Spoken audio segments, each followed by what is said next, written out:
High viewers, welcome to this channel.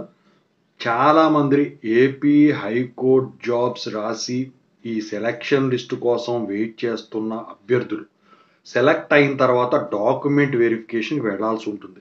అయితే అందరూ అడిగే ప్రశ్న ఏంటంటే, ఈ సర్టిఫికెట్స్ ఇష్యూ ఏదైతే ఉందో ఆ ఇష్యూ అంటే చెప్తాను. అది కనుక జరిగినట్టయితే డాక్యుమెంట్ వెరిఫికేషన్లో ప్రాబ్లం ఉంటుందా? 2, డాక్యుమెంట్ వెరిఫికేషన్లో జిరాక్స్ సర్టిఫికెట్స్ యాక్సెప్ట్ చేస్తారా అని చెప్పేసి అడుగుతా ఉన్నారు. సో దీని గురించి చెప్తాను. ముందుగా అయితే ఇంతవరకు ఛానల్ సబ్స్క్రైబ్ చేసుకుని వీడియో లైక్ చేసి హైప్ ఇవ్వండి. ఈ వీడియోకి టెలిగ్రామ్ ఛానల్లో జాయిన్ అవ్వండి. ఇక టాపిక్లో వెళితే ఏంటంటే, మీరు డాక్యుమెంట్ వెరిఫికేషన్కి వెళ్ళేటప్పుడు కొన్ని డాక్యుమెంట్స్ తీసుకొని రమ్మంటారు. అందుట్లో ఒరిజినల్ సర్టిఫికెట్స్ ఉంటాయి. మీరు ఎంత అయితే క్వాలిఫికేషన్ ఉందో, మీరు ఏదైతే పెట్టారో వాటిని తీసుకొని రమ్మంటారు. అయితే ఇక్కడ జిరాక్స్ సర్టిఫికెట్లు యాక్సెప్ట్ చేస్తారా అంటే, జిరాక్స్ సర్టిఫికెట్లు యాక్సెప్ట్ చేయరు, ఒరిజినల్స్ ఉండాల్సిందే. అయితే సర్టిఫికెట్స్ ఇష్యూ అన్నాను. అదేంటి, కొన్ని కాలేజీల వాళ్ళు ఏంటంటే ఫీజు కట్టలేదనో, రీఎంబర్స్మెంట్ పడలేదనో, లేకపోతే కొంతమంది ఈ జాబులకు అప్లై చేసే ముందు ప్రైవేట్ కాలేజెస్లో వాటిల్లో జాబులు చేస్తూ ఉంటారు. ప్రైవేట్ కాలేజెస్లో వాళ్ళు సర్టిఫికెట్లు అట్టు పెట్టుకుంటారు. కంపెనీల్లో అటు పెట్టుకోరు, కానీ స్కాన్ అడుగుతారు. కానీ ప్రైవేట్ కాలేజీల్లో మీరు సర్టిఫికెట్లు పెట్టుకుంటారు. వీళ్ళు ఏం చేస్తారు, ఇది వచ్చింది కదా అని చెప్పేసి అది వదిలేసి వస్తారు.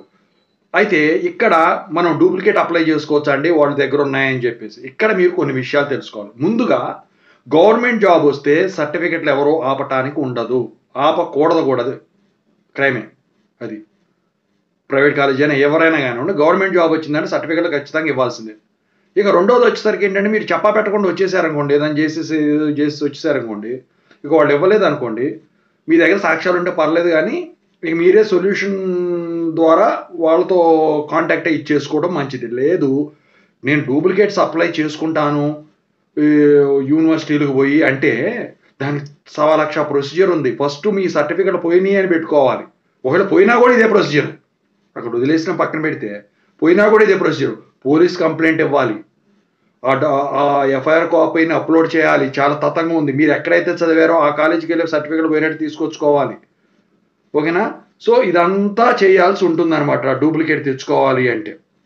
అయితే మరి మీరు డూప్లికేట్ తెచ్చుకున్న తర్వాత అప్పుడు ఆ సర్టిఫికెట్లు తీసుకొని వెళ్ళొచ్చా అంటే, ఆ సర్టిఫికెట్లు తీసుకొని వెళ్ళొచ్చు, ఎటువంటి ప్రాబ్లము ఉండదండి. కానీ ఇదంతా చేయాలంటే చాలా తతంగా ఉంటుంది. ఓకేనా? సో దాని బదులు మీరు ఏదైతే జాబ్ చేశారో వాళ్ళతో డీల్ అయ్యి వాళ్ళతో కాంటాక్ట్ అయ్యి ఏదో డీల్ సెట్ చేసుకొని వెళ్ళిపోవడం బెటర్. ఓకేనా? ఇక మిగతా కేసులో పోయినాయి అంటే ఇదే ప్రాసెస్, తప్పదు. ఇక మూడోది చెప్పాను కదా, జిరాక్స్ కాపీస్ది. సో ఓవరాల్గా సర్టిఫికెట్ ఇష్యూ సంబంధించింది ఏపీ హైకోర్టు జాబ్స్కైనా దేనికైనా ఇదేనండి ప్రొసీజర్.